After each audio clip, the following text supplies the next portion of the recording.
So we're eager to visit with you today. We want to help you to understand that the laws of physics that you understand, like the law of gravity, which is consistent, you don't have to go to a school about gravity. They don't say to you in your first days in school, you know, if you don't come to this class, you could fall up. Many children are missing because the law is consistent. It works the same for everyone, and you learn to utilize the law to your advantage. And the law of attraction is such a law. It is utterly consistent. It never makes an exception, and it never makes a mistake. So you have to figure out how to work within the laws of the universe. We cannot talk about the law of attraction without introducing to the subject the word momentum, because law of attraction is the reason that momentum exists.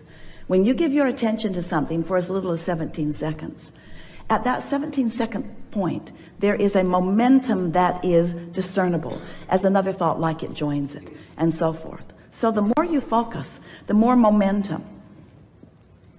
But the most important thing to understand about the way momentum works is that when you are sleeping, you have a reprieve of the momentum. In other words, your beliefs are in suspension while you sleep, which means the momentum of them, the law of attraction momentum of them, is slow to non-existent depending upon how well you are sleeping.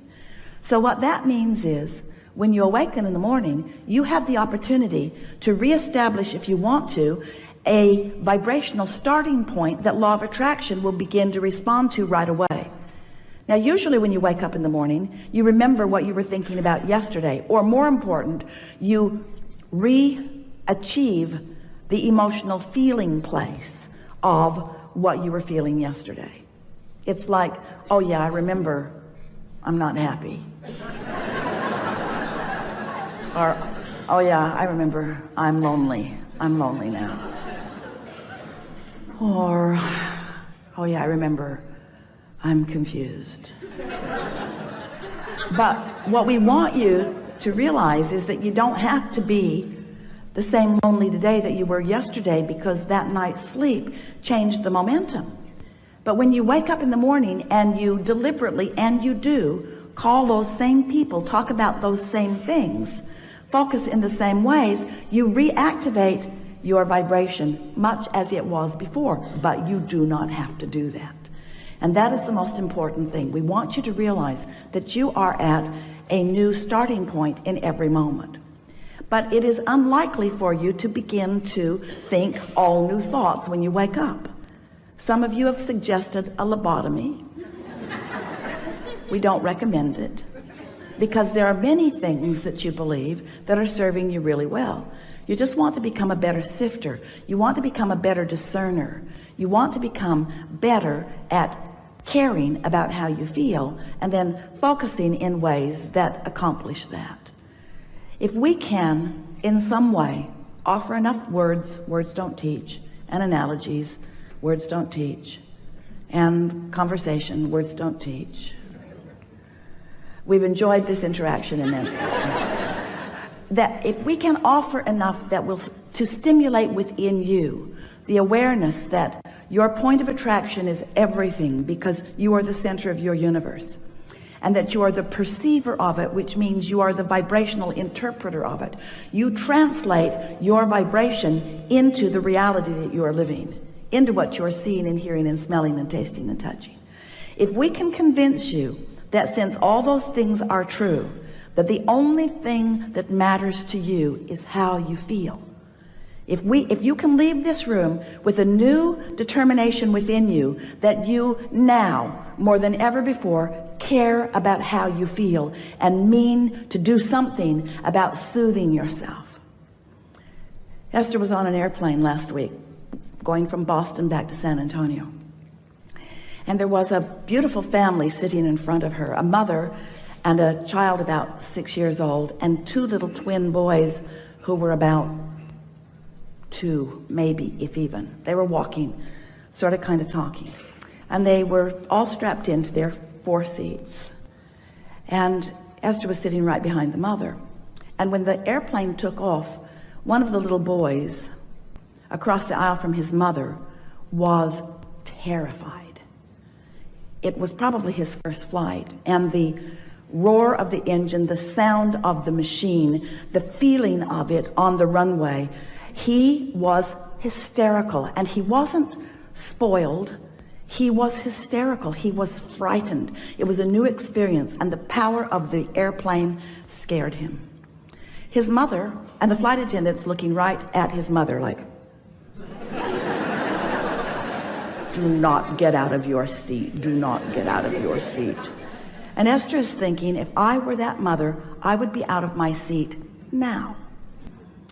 So the airplane got in the air, and once it was stable, long after Esther thought it was stable, the flight attendant gave her the knowing nod, like, now that your child is out of oxygen.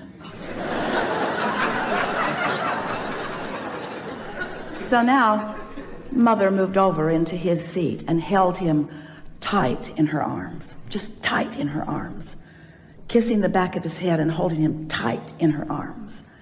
And gradually he settled down back into his knowing that all was well. And Esther watched that, and she said to her friend sitting next to her, I want to do that with everyone on the planet. I want them to sit on my lap, and I want to hold them in my arms, and I want to say, it's okay. It's okay. Everything's okay. Everything's okay. Everything's okay. She wants to do it to herself. She wants to soothe herself into a point of attraction that allows her what she wants and deserves. She wants you to be soothed into a point of attraction that allows you what you want and deserve, because that is the only missing factor. How you feel, how you feel. If you're terrified, if you're angry, if you're resentful, if you're depressed, if you're aggravated, if you're overwhelmed, those negative emotions are you beating up on you. Now it doesn't feel like that to you. It feels like somebody else is doing it. Esther was pretty mad for a minute at the flight attendant who was just doing her job. But it made Esther want, with everything that she is, to just make sure that she takes care of feeling good. In other words, someone asked us the best question that has ever been asked a few weeks ago. And the question was, Abraham, how do you get rid of doubt? And we said, you get rid of it before it starts, which was so annoying. Because when you're in the middle of it, that answer doesn't apply. How do I get rid of it before it starts when I've already got it? And we say, well, eventually you're going to sleep, and you're going to get up tomorrow, and tomorrow you're going to soothe yourself better so that doubt never gets started.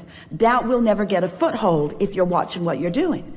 So Esther began applying that to herself. She woke up every morning with a determination that she was going to find a good feeling place, and that she was going to maintain it as long as she could. And she, for the first day, she didn't even get out of bed before it was too late.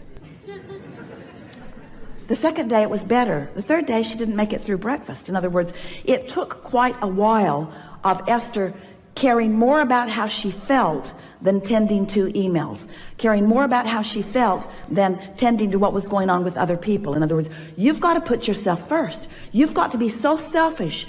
You have to care about how you feel, which means you have to tend to the self that you really are. You've got to find a way of closing that gap between who you're being right now and who you really are. And who you really are loves you so much, adores you, appreciates everything that you are, flows constantly to you, assisting you in every possible way. Last week, Esther came bouncing up the steps, and the step wasn't stable. When she stepped on it, it caved in, and her foot went between the step and the stage. Scraped up her shin. She stumbled onto the stage. It was funny. It was really funny. And Esther thought, for the life of me, I do not know how I went down. So Esther has a dear friend who sees energy. She always comes to the seminars in the city where she lives and sits in the back of the room because she not only likes to see the energy around Abraham, she liked to see the energy around Jerry when he was sitting at the table, and the energy around you. She could actually see who was all lighted up. She knows who Abraham is likely to call on because she can read this energy. So after every workshop, she watches all of the live streams. She sends Esther an email and she says, yeah, Jerry walked on the stage with you. And Esther says, yeah, I know. I can feel him there. And then she said, he caught you last week. And Esther thought, that's why I didn't fall down. Didn't make sense to me. I didn't have my balance. I didn't have anything close to my balance, but I didn't go down. This is the thing that we want you to understand. We've got you. But if you're not knowing that, if you're mad at yourself, then you don't let us get you. You prevent yourself from receiving the inspiration. Do you know when you yawn? That's because you need more oxygen, and we yawn you.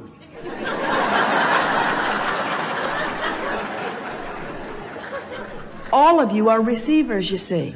How often are you in traffic and you know to do something that prevents something that, how many things do you prevent that you don't even know you prevent? So many, because you're receiving constant impulses. You are so blessed. You are so tended to. We are so aware of you, and you are so in your own way so much of the time as you're complaining about this and worrying about that, watching CNN.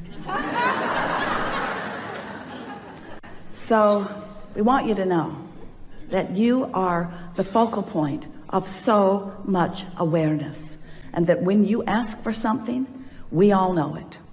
And we see clearly the path for you to move from where you are to where you want to be. And you know what? You want it to be a direct path. We don't. We want you to have fun along the way to the path. We want you to pick up more things along your physical trail along the path. We want you to gain more clarity along the path. We want you to continue to feel your vortex full of more things that you want along the path. Because you know why? It's a very long path. You know why? It's a path of eternity. So you keep being in such a hurry to get over there. I really want to be over there. I'm not happy over here. Then you're not ever going to get over there. Can't get over there. Can't get there from here. If you're unhappy over here about what's over there that you don't have over here, you can't get over there. So what we want you to understand is that it's never about getting over there. It's about preparing over here so that over there can come over here where you are. Did you get that? Because this is about law of attraction. This isn't about law of assertion. It's not law of getting things done. It's not the law of proving worthiness.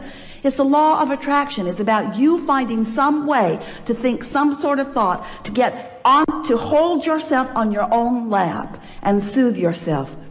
I am a good person, and I am doing well, and all is really well, and it's getting better, and I am figuring this out, and things are going my way, and I'm getting clearer every day, and I'm having fun in the process of doing this, and I'm understanding the creative process, and I know that this is a universe based upon attraction, and I know about vibration, and I know what I'm doing with vibration. I'm getting better at it every day, and there's evidence every day that lets me know that. As you soothe yourself, as you do something about tending to your point of attraction, which is all that matters, because everything else is already done, you see. It's like sometimes, we'll just give you a sort of analogy. You've asked for it, and you're summoning it, but you've got your shield up, your cloaking device. You've got your umbrella up, old style. You've got your umbrella up, and everything that you want is flying to you, but you're deflecting it with your habits of thought, with your bogus, ridiculous habits of thought, like unworthiness or unreadiness or not in the right placeness.